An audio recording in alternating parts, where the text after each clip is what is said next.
Hi, this is Nancy, and welcome to my Caregiver Journal.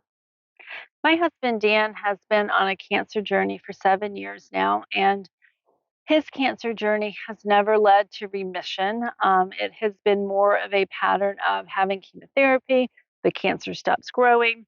We wait for a while off of chemotherapy. When it starts growing again, we go back. In year 7, things got complicated with more extreme reactions to the chemotherapy. So he only had 5 rounds of a 10-round chemotherapy treatment. So he had to stop pretty early. At the end of that, the doctor said, well, let's just have a PET scan. And from some of his blood work, we all thought, and I really believe the doctor as well, thought that the chemotherapy had worked like it always does. The cancer had been knocked back.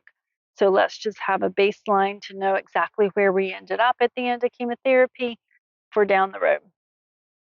Instead, on Saturday morning, the morning that we were throwing a birthday party for my mom to celebrate her 80th birthday, Dan read the test results before the party. He didn't share them with me until after the party. But the test results actually showed that this time the chemotherapy did not stop the cancer in the liver. And now the cancer has definitely spread to another organ. And that was also growing and also active at the end of chemotherapy. So now it happens to be a holiday weekend, so we get to wait a week to hear the doctor's interpretation of these test results and figure out what we're going to do next. And yesterday was all about my mom, and we wanted to give her a happy day. So we didn't want to share it with her, but we had to process that news. And at, Dan's always very sensitive. It's his news, but he always considers it my news too. And he always values my role in his cancer and what his cancer means to me. So it's never just all about him. He always makes it about me as well. And he would ask me during the day, how are you doing? And I would just say, I'm sad. At one point, he had said, how are you doing? And I said, I really feel a need for ice cream, but I know that that's not a good way to deal with my problems. And he was very encouraging. He said, why don't you go to Rita's later?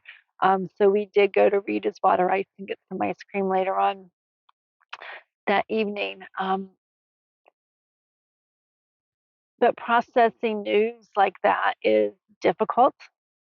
Even today, um, I didn't go to church. I couldn't do that today.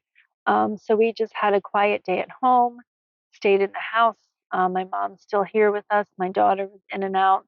But we just kind of had to take a day of silence, a day to process before we go forward and figure out what happens next. Lots of question of what's the patterns going to be like, what's the schedule going to be like, how am I going to work this out with my job.